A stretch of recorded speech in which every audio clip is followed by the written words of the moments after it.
Assalamualaikum warahmatullahi wabarakatuh. Di sini saya mewakili kelompok 1, untuk menjelaskan sistem pakar yang kita buat dengan forward chaining untuk menentukan gejala GERD. Teman-teman saya yang lain dari kelompok 1 ada Muhammad Darmawan Sucipto, Eki Febriana Rahmawati, Kartika Fitriani, dan saya sendiri Yayu Fajriyati Rahayu. Kita lanjut. Untuk latar belakang kenapa kita memilih GERD.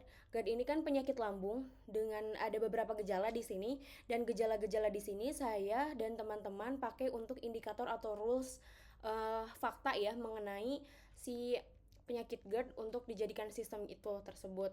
Nah, di sini ada sensasi terbakar di dada, rasa asam di mulut, kesulitan menelan, dan batuk kronis.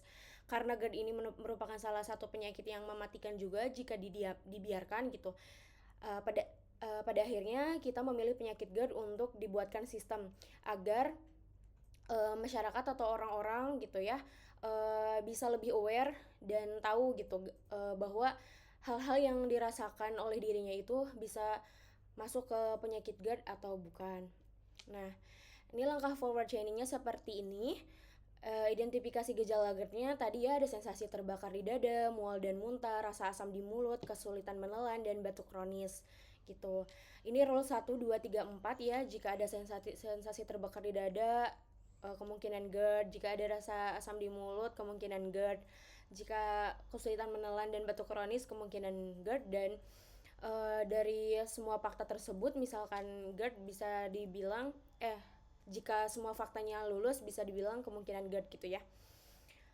Nah, fakta awal ini adalah fakta yang dimasukkan oleh pengguna gitu. Misalkan inputannya ya bisa sensasi terbakar atau rasa asam di mulut dan lain-lain sesuai dengan identifikasi atau inputan yang telah disediakan oleh sistem yang telah kami buat.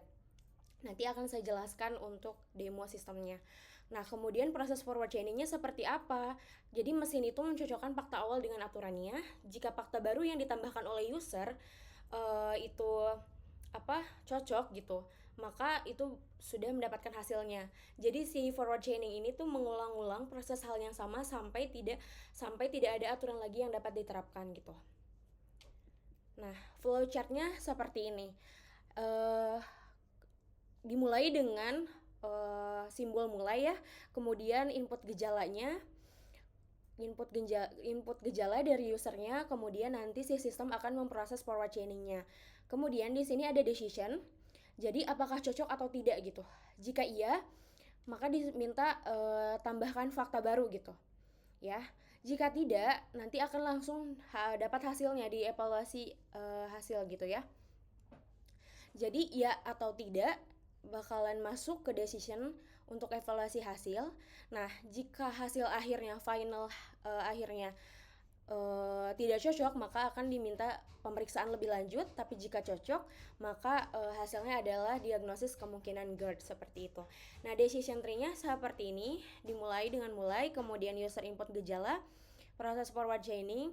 Nah, ini dicek ya apakah gejala cocok dengan rule 1, 2, atau 3. Jadi rule ini tuh udah dimasukin ke database terlebih dahulu. Jadi inputan yang dari user akan dicocokkan dengan database yang sudah ada gitu. Jika iya, maka tambahkan fakta barunya, kemudian akan mengevaluasi hingga tidak ada aturan yang berlaku gitu ya. Seperti yang tadi saya bilang, prosesnya akan berulang-berulang hingga tidak ada aturan yang berlaku lagi.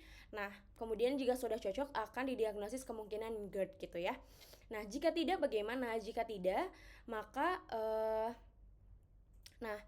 dilihat apakah lebih dari 2 fakta menunjukkan GERD-nya atau tidak. Kalau iya, berarti GERD, dan kalau tidak, diminta saran pemeriksaan lebih lanjut. Seperti itu ya.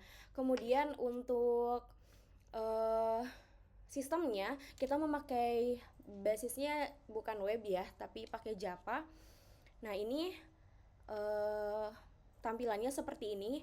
User diminta input terlebih dahulu, misalkan sensasi terbakar di dada iya, rasa asam iya, mual iya, kesulitan menelan iya, dan batuk kronisnya tidak. Nah, ini biasa didiagnosis kemungkinan GERD karena ada 4 kemungkinan indikatornya dan hanya 1 yang tidak. Jadi itu bisa memungkinkan GERD. Terus kita lanjut ke yang berikutnya, sensasi terbakar tidak, rasa asam iya, mual, kesulitan menelan, batuk kronis tidak. Maka diagnosisnya tidak menunjukkan GERD dan diminta pemeriksaan lebih lanjut karena di sini yang user menginput iya tuh hanya ada di rasa asam di mulut, jadi tidak menunjukkan tanda-tanda GERD gitu ya.